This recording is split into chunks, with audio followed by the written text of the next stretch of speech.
ನಮಸ್ಕಾರ ವೀಕ್ಷಕರೇ, ನೀವು ನೋಡ್ತಾ ಇದ್ದೀರಾ ಶ್ರೀ 24 ನ್ಯೂಸ್. 100 ಗುಡಿಗಳ ಊರು ಎಂದೇ ಪ್ರಸಿದ್ಧಿ ಹೊಂದಿರುವ ಪುಣ್ಯಕ್ಷೇತ್ರ ಕಲಬುರಗಿ ಜಿಲ್ಲೆಯ ಆಳಂದ ತಾಲೂಕಿನ ಮಡಿಯಾಳ ಗ್ರಾಮದಲ್ಲಿ 7/12/2024 ಶನಿವಾರ ಬೆಳಗ್ಗೆ 7 ಕೋಟಿ ಮಲ್ಲಯ್ಯನ ಪ್ರತಿಮೆಗೆ ಭಕ್ತರಿಂದ ಮಹಾರುದ್ರಾಭಿಷೇಕ ನಂತರ ಮಧ್ಯಾಹ್ನ 12 ಗಂಟೆಯಿಂದ ಲಕ್ಷಾಂತರ ಭಕ್ತರ ಮಧ್ಯದಲ್ಲಿ ಮಲ್ಲಯ್ಯನ ವಾದ್ಯಗಳಿಂದ ಕುಣಿತ ಹಾಗೂ ಭಕ್ತಿಯ ಹಾಡುಗಳು, ನಂತರ ನಂದಿ ಕೋಲು ಮೆರವಣಿಗೆ ಮತ್ತು ಮದ್ದು ಸುಡುವ ಕಾರ್ಯಕ್ರಮಗಳು ದಿನವಿಡೀ ಜರುಗುವವು. ಮಡಿಯಾಳ ಗ್ರಾಮದಿಂದ 2 ಕಿಲೋಮೀಟರ್ ದೂರದಲ್ಲಿರುವ ಒಂದು ಸುಂದರವಾದ ಬೆಟ್ಟದ ಮೇಲೆ ಈ ಮಲ್ಲಯ್ಯ ನೆಲೆಸಿದ್ದಾನೆ. ಗರ್ಭಗುಡಿ ನೋಡಲು ಭಕ್ತರಿಗೆ ಕಣ್ಮನ ಸೆಳೆಯುತ್ತದೆ. ಈಗ ಗರ್ಭಗುಡಿಯ ಒಳಗಡೆ ಇರುವ ಮಲ್ಲಯ್ಯನ ಮೂರ್ತಿಗೆ ದರ್ಶನ ಮಾಡಬೇಕಾದರೆ ನೇರವಾಗಿ ಮಾಡುವುದು ಸಾಧ್ಯವಿಲ್ಲ.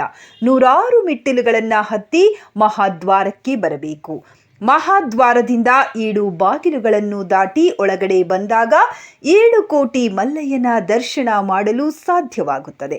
ಅದೇ ರೀತಿ 8/12/2024 ಬೆಳಗ್ಗೆ ಮಡಿಯಾಳ ಗ್ರಾಮದ ಗ್ರಾಮದೇವರಾದ ಶ್ರೀ ಶಂಕರಲಿಂಗೇಶ್ವರ ಮಹಾಲಿಂಗಕ್ಕೆ ಮಹಾರುದ್ರಾಭಿಷೇಕ ನಡೆದು ಮಧ್ಯಾಹ್ನ ಸುಮಾರು 3 ಗಂಟೆಗೆ ಶಂಕರಲಿಂಗೇಶ್ವರ ಪಲ್ಲಕ್ಕಿ ಊರಲ್ಲಿ ಸಾಗುವುದು.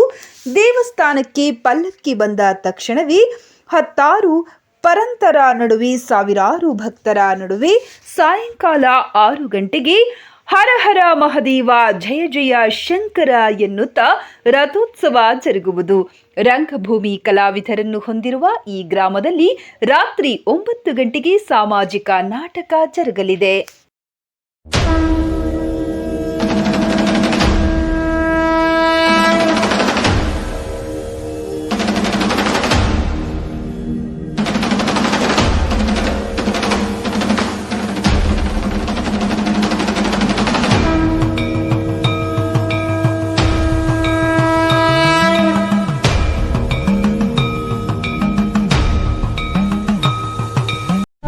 ವೀಕ್ಷಕರೇ, ಈ ವಿಡಿಯೋ ನಿಮಗೆ ಇಷ್ಟ ಆಗಿದ್ರೆ ಈ ಕೂಡಲೇ ಸಬ್ಸ್ಕ್ರೈಬ್, ಕಮೆಂಟ್, ಲೈಕ್ ಮಾಡಿ ಹೊಸ ವಿಡಿಯೋಗಳನ್ನು ಮಾಡಲು ಬೆಂಬಲವನ್ನು ನೀಡಿ.